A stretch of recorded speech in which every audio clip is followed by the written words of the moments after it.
बात्या बुलबुल को नहीं आसला बड़ खबर। आसंता 9 तारिख में 9टी जिलार समस्त स्कूल कॉलेज बंद रखा ओडिशा सरकार देले निर्देश। तो संपूर्ण खबर जाना भिडटी को शेष जाए देखु। सामुद्रिक घूर्णिझड़ बुलबुल पारादीप ठारू 350 किलोमीटर दूर में केन्द्रीभूत रही।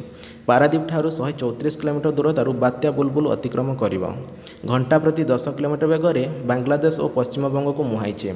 यार प्रभाव में शुक्रवार सकाଳେ पारादीप में वर्षा होता बेले उपकूल ओडिशा रे आज वर्षा आरंभ हो बोली स्वतंत्र रिलीफ कमिशनर प्रदीप जेना एक सांबादिक सम्मेलन में सूचना देइछन्ति।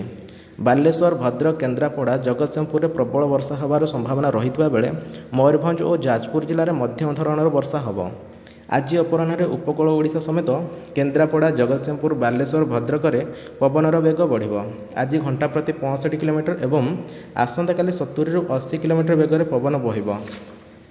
9टी जिला को एनडीआरएफ एवं ओड्राफ टीम पठाई। आवश्यक पड़े लोकों सुरक्षित स्थान को स्थानांतरित करा जिवो। बात्या समय घर न बाहर को लोकों को परामर्श दि जाइए। तो ये थिला बुलबुल विषय एबेर खबर।